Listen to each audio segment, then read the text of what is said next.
안녕하세요. 스탠스 그라지 워크숍입니다.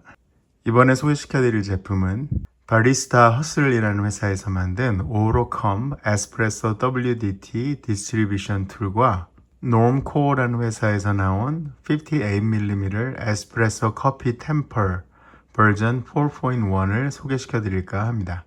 예전에 좀 저렴한 버전의 WDT 툴을 구입해서 사용하고 있었는데요. 그럭저럭 만족하게 사용하고 있었지만 포르타 필터의 용량에 맞게 깊이를 미세하게 조정하는 데 실패하였습니다. 그래서 이번 기회에 자타가 공인하는 회사인 바리스타 허슬에서 만든 이 WDT 툴의 끝판왕 오로컴 시리즈를 사용해 보기로 결심하였습니다. 예상했던 대로 더 이상 WDT 툴을 찾을 필요 없이 정말 완벽한 툴이라고 생각이 되고요.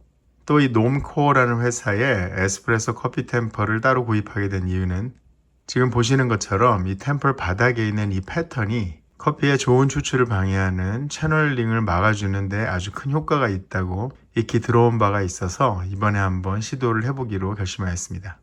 지금까지 한 6개월 정도 사용하였는데 너무너무 만족하게 잘 쓰고 있고 이번 영상에서 그것을 사용하는 것을 보여드리도록 하겠습니다.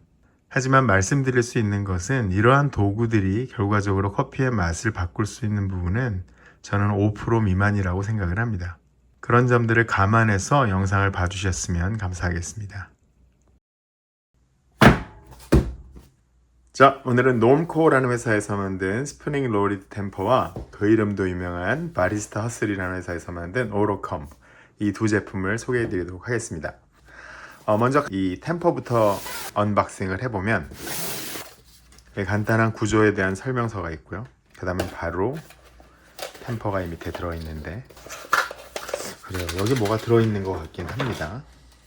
오, 이거는 이 스프링의 종류와 탄성이 좀 달라서 그것을 이렇게 교환할 수 있게 해놓은 것 같긴 합니다. 네, 이 세 가지가 다 다른 스프링이네요. 30파운드 스프링, 25파운드 스프링, 그 다음에 15파운드 스프링. 이거를 이제 여러분들 취향껏 맞춰서 잘 사용하면 되겠습니다. 그거를 제외하고는 베이스가 있고요. 그 다음에 구조적으로는 되게 간단한데 이거를 이렇게 누르면 이렇게 소리가 나게끔 되어 있습니다. 그 스프링의 힘의 정도에 따라 이렇게 딸깍하는 소리가 나면서 템핑이 맞춰졌다는 그런 이제 신호가 있죠. 자, 바로 그 다음이 오로컴브라는 제품인데요.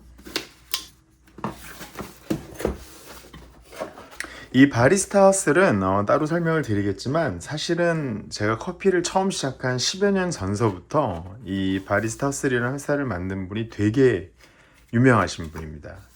특히 에스프레소 추출이나 그런 것에 대해서 굉장히 조예가 깊으신 분이에요. 이게 뭘까요? 되게 뭐가 많네요.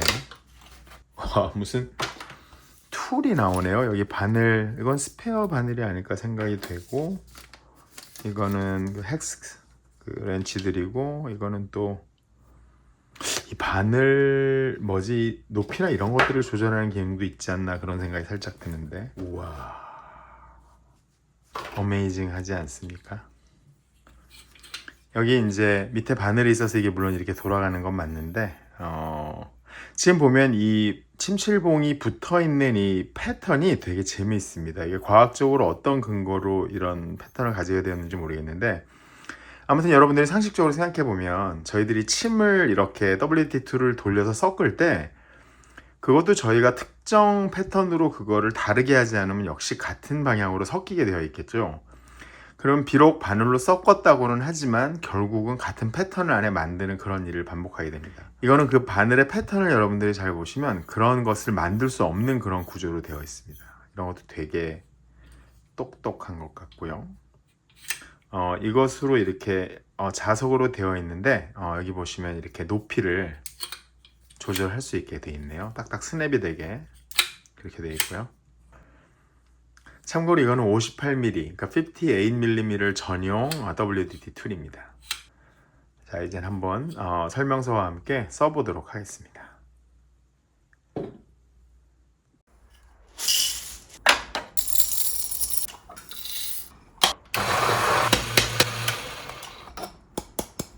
자, 지금 보시는 것처럼 20.3g 정도를 갈아가지고 저는 이 그라인딩을 한 후에 잠깐 이렇게 태핑을 합니다. 그래서 벽에 있는 정전기를 최대한 떨어뜨려 주고요. 그 다음에 자, 이렇게 해서 보시면, 자, 생각보다 에크럼핑이 심각하다는 게 보이시죠? 이게 뭐 여러 가지 이유가 있습니다.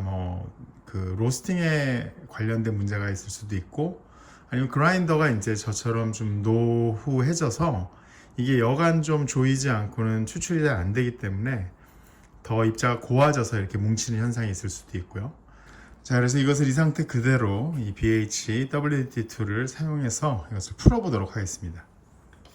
자, 이 WDT2를 이 폴타 필터의 날개에 있는 부분에 이렇게 양쪽으로 넣으신 다음에 이것을 이렇게 안쪽으로 돌리면 이제 이 안에 걸리게 되는데, 손가락으로 이 부분을 이렇게 눌러주시면 됩니다. 그럼 이게 더 이상 돌아가지 않고 이렇게 딱 고정이 되는 거고요. 손바닥을 이용해서 이 부분을 이렇게 그 다음에 돌려주시면 되는데, 여기에 좀 요령이 필요합니다. 이것을 너무 빨리 하게 되면 이게 콘처럼 양쪽 끝으로 많이 쌓이는 현상이 생기기 때문에 사실 이 안에 어떻게 이 분말들이 움직이는지를 좀 관찰을 하시면서 해야 돼요. 그 다음에 이걸 이제 이렇게 밑으로 내리시면 되고요. 그 다음에 이제 이걸 돌려주시면 되는데, 처음에는 이게 다 같이 혹시 움직이고 있지 않나를 좀 예의주시하셔야 됩니다. 그래서 이것을 이렇게 천천히 돌려주실 때에, 지금 보면 저는 이게 입자가 곱고 너무 이미 그 크럼핑이 심해져서 거진 같이 도는 것을 볼 수 있는데, 짧게 돌려주시면서 이것을 처음에 좀 풀어줄 수 있어요. 예를 들어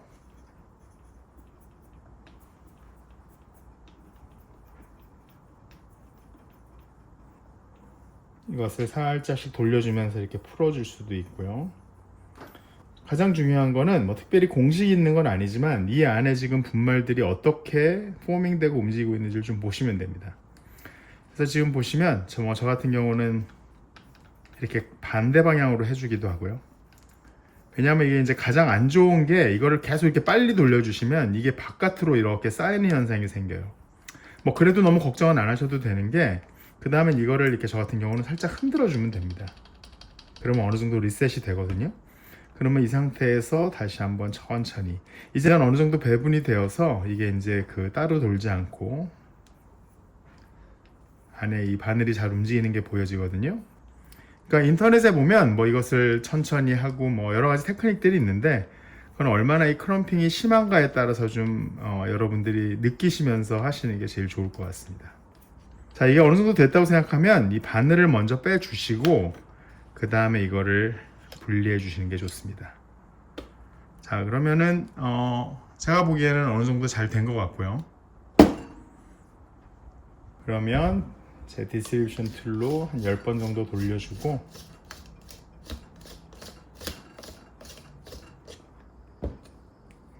그러면 한 번 더 완전히 그 정지 작업이 된 거죠. 이 툴을 너무 과신하시면 안 되는 게, 이게 사실은 이렇게 보여도 이것이 영향을 미치는 데는 전체 깊이의 한 10% 정도밖에 안 된다고 합니다. 자, 그 다음에 마지막 단계로 이 놈코어 툴로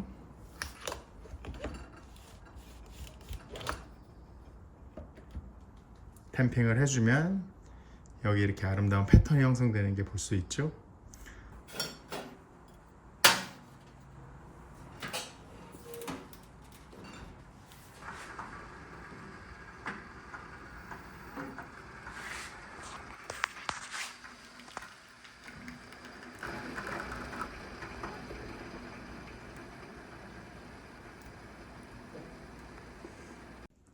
지금까지 바리스타우스 WDT 오로컴 툴과 놈코어사에서 만든 템퍼를 사용하는 것을 보여드렸는데요.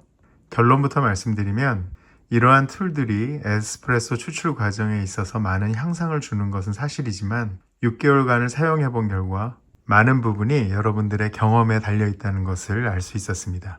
두 개의 툴 자체의 컨셉은 아주 훌륭하지만 커피의 로스팅 종류, 그라인더의 상태, 이런 것에 따라 상당히 많은 편차가 존재함을 볼 수 있었고요. 여러분들이 그러한 점을 감안하고 사용하신다면 전체 에스프레소 추출 루틴에 아주 큰 재미와 향상을 기대할 수 있다고 생각합니다.